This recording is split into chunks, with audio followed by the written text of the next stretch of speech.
Wherever you go, whatever you do, throw a little at it. Omax, Vest and Briefs. America Iran போரின் பின்னணியில் சர்வதேச அளவில் பங்குச் சந்தைகள் கடும் வீழ்ச்சியை சந்தித்து வரும் சூழலில் முதலீட்டாளர்கள் பாதுகாப்பான முதலீட்டு வாய்ப்புகளை தேடி வருகின்றனர். பொதுவாக இத்தகைய நெருக்கடியான காலங்களில் தங்கம், அமெரிக்க டாலர் போன்றவை பாதுகாப்பான முதலீடுகளாக கருதப்படுவது வாடிக்கை. ஆனால் இந்த முறை அவற்றை விட வேகமாக உயர்ந்து பிட்காயின் புதிய பாதுகாப்பான முதலீட்டு வாய்ப்பாக மாறியிருக்கிறது. கடந்த பிப்ரவரி 28 தொடங்கிய ஈரான் அமெரிக்கா மோதலுக்கு பிறகு பிட்காயின் மதிப்பு $74,000 தாண்டியுள்ளது. சுமார் 10% வரை உயர்வு பெற்றுள்ள பிட்காயின் பங்குச் சந்தைகள் சரிவை சந்தித்த நேரத்தில் முதலீட்டாளர்களின் கவனத்தை ஈர்த்திருக்கிறது.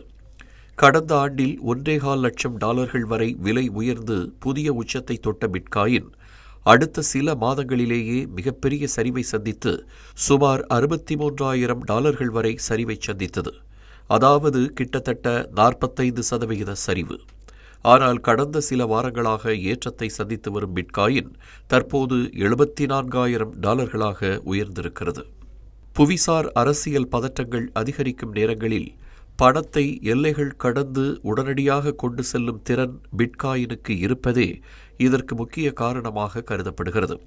இதன் மூலம் ஒரு தனிநபர் வங்கிகள் மற்றும் அரசாங்க கட்டுப்பாடுகள் இல்லாமல் அவரது பணத்தை தனிப்பட்ட கட்டுப்பாட்டில் வைத்திருக்க முடிவது இதன் முக்கிய அம்சமாக பார்க்கப்படுகிறது.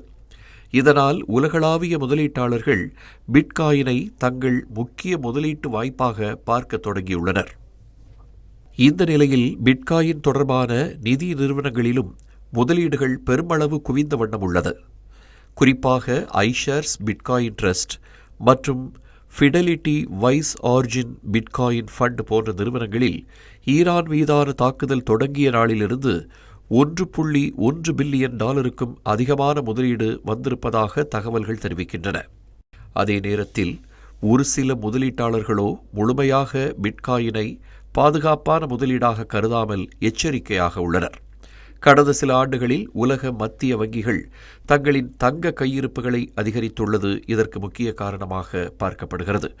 இதன் மூலம் மத்திய வங்கிகள் பிட்காயினை கையிருப்பாக வாங்க வாய்ப்பு குறைவு என்பதால் தங்கம் போன்ற பாரம்பரிய முதலீடுகளின் நிலையை பிட்காயின் உடனடியாக மாற்ற முடியாது என்பது அவர்களின் கருத்தாக இருக்கிறது. இதற்கிடையே அமெரிக்க டாலர் வலுப்பெறும், பணவீக்கம் அதிகரிக்கும், வட்டி விகிதங்கள் உயரும் என்று எதிர்பார்க்கப்படுவதால் தங்கத்தின் தேவை குறைந்து விலை அதிக அளவு உயராமல் இருக்கிறது. ஆரம்பத்தில் ஒரு அவுன்ஸுக்கு $5,327 வரை உயர்ந்த தங்க விலை தற்போது $5,000 முதல் $5,200 நிலையாக உள்ளது. எது எப்படி இருந்தாலும் மத்திய கிழக்கு பிராந்தியத்தில் ஏற்பட்டுள்ள இந்த போர்ச்சூழல் உலக முதலீட்டுச் சந்தையின் பாரம்பரிய பார்வையை மாற்றத் தொடங்கியிருக்கிறது.